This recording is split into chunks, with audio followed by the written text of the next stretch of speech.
Monsieur le chef du troisième groupe d'opposition. Monsieur le Président, la session parlementaire n'est pas encore terminée, encore moins la deuxième vague, mais ça ne l'a pas empêché le premier ministre de s'auto-évaluer. Hier, dans une entrevue donnée au magazine L'Actualité sur son bilan de la gestion de la pandémie, le premier ministre y est allé d'une déclaration pour le moins étonnante. On lui a posé la question suivante. Avez-vous fait une erreur, quelque chose que vous aimeriez refaire différemment? Sa réponse, je le cite, « Non, je n'en vois pas. Non, je n'en vois pas. » Le premier ministre n'a donc commis aucune erreur, s'est attribué une note parfaite. Nous avons un premier ministre parfait. Monsieur le Président, vous me permettrez d'avoir une appréciation différente de l'action du gouvernement durant la pandémie.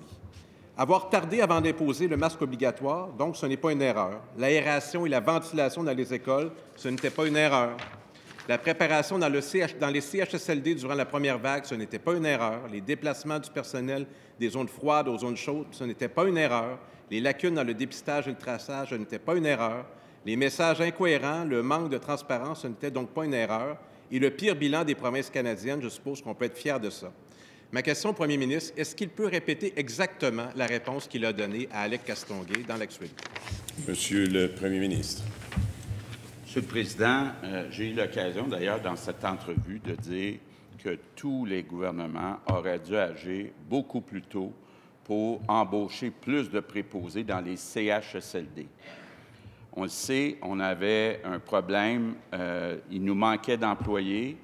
Quand on est arrivé au gouvernement, on a augmenté les budgets des CHSLD, mais on n'a pas réussi à combler les postes. Et j'ai déjà dit que j'aurais dû augmenter les salaires plus tôt pour attirer des préposés.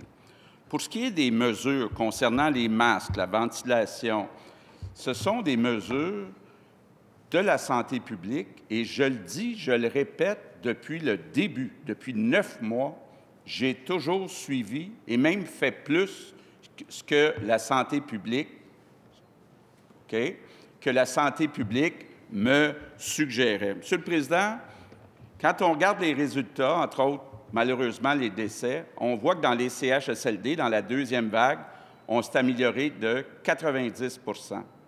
Dans les maisons à l'extérieur des CHSLD, on s'est amélioré de 60 %. Actuellement, quand on regarde les États-Unis, les pays en Europe, le Québec fait mieux que les autres. Donc, Monsieur le Président, je comprends qu'il nous a fait une liste tantôt, masques, ventilation, déplacement, ça aurait pris plus de personnel pour ne pas avoir de déplacement. Qu'est-ce qu'il aurait pris comme décision différente? Première complémentaire, Monsieur le chef du troisième groupe d'opposition. Monsieur le Président, c'est à propos du premier ministre, c'est sa déclaration. Avez-vous fait une erreur? Réponse, je n'en vois pas. Il maintient, il n'a pas changé sa version. Puis il me fait signe qu'il ne changera pas non plus. Les Québécois sont témoins de ça.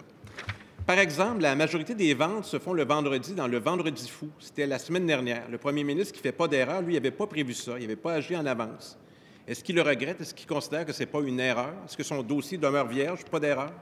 Monsieur le premier ministre. Monsieur le Président, depuis plusieurs mois, dans les magasins, ce qu'on dit, c'est qu'il faut respecter le 2 mètres puis porter un masque. Ce sont les deux mesures les plus importantes. Malheureusement, certains commerces ne respectent pas ces règles-là.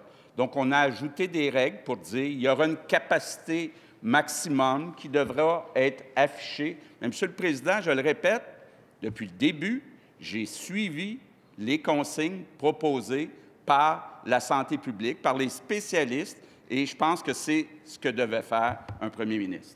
Deuxième complémentaire, Monsieur le chef du troisième groupe d'opposition. Monsieur le Président, suggestion de lecture, c'est la semaine pour ça.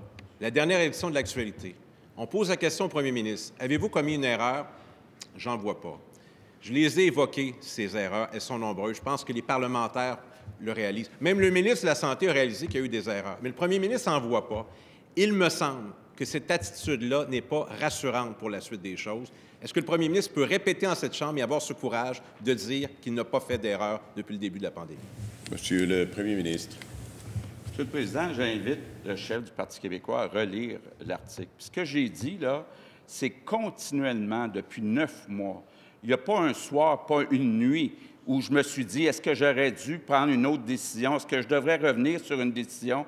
Je ne suis pas quelqu'un qui dit, bien, c'est comme ça, puis c'est sûr, c'est la vérité. On se remet en question, on discute toute l'équipe du gouvernement. Et, Monsieur le Président, je pense qu'on peut être fier de ce qu'on a fait dans des conditions très difficiles. Et je trouve que le chef du parlementaire du Parti québécois commence à ressembler au député de Naligan. S'il vous plaît, s'il vous plaît. Non, s'il vous plaît. S'il vous plaît. Monsieur le leader du troisième bureau d'opposition. Monsieur le Président, je pense que vous avez été clair ce matin en début de période de questions. La température monte. Vous avez demandé de baisser le tempo de nos échanges. Je pense que les propos du premier ministre n'étaient pas nécessaires, d'essayer d'accoler une question de mon chef à des réponses de d'autres parlementaires. J'entends ce que vous me dites, ce qu'on souhaite. Non, j'entends ce que vous dites. Je pense qu'on n'a pas besoin d'aller très, très loin sur ça. C'est pas ce qu'on souhaite comme échange. Là, on va garder le ton. On n'a pas essayé de baisser la température. Bien, qu'on le fasse tous, mais ça s'adresse à tous. On sera tous plus confortables. À ce moment-ci, je vais vous demander, d'autant plus important encore une fois, votre collaboration, attitude, ton, propos, expression et les mots. On en a beaucoup parlé. Continuons de bonne façon pour faire en sorte que la période de questions se construise et se poursuive correctement. Et je m'adresse à la Chambre au complet et à tous ceux et celles qui m'entendent. Je sais que vous m'entendez et que vous me comprenez.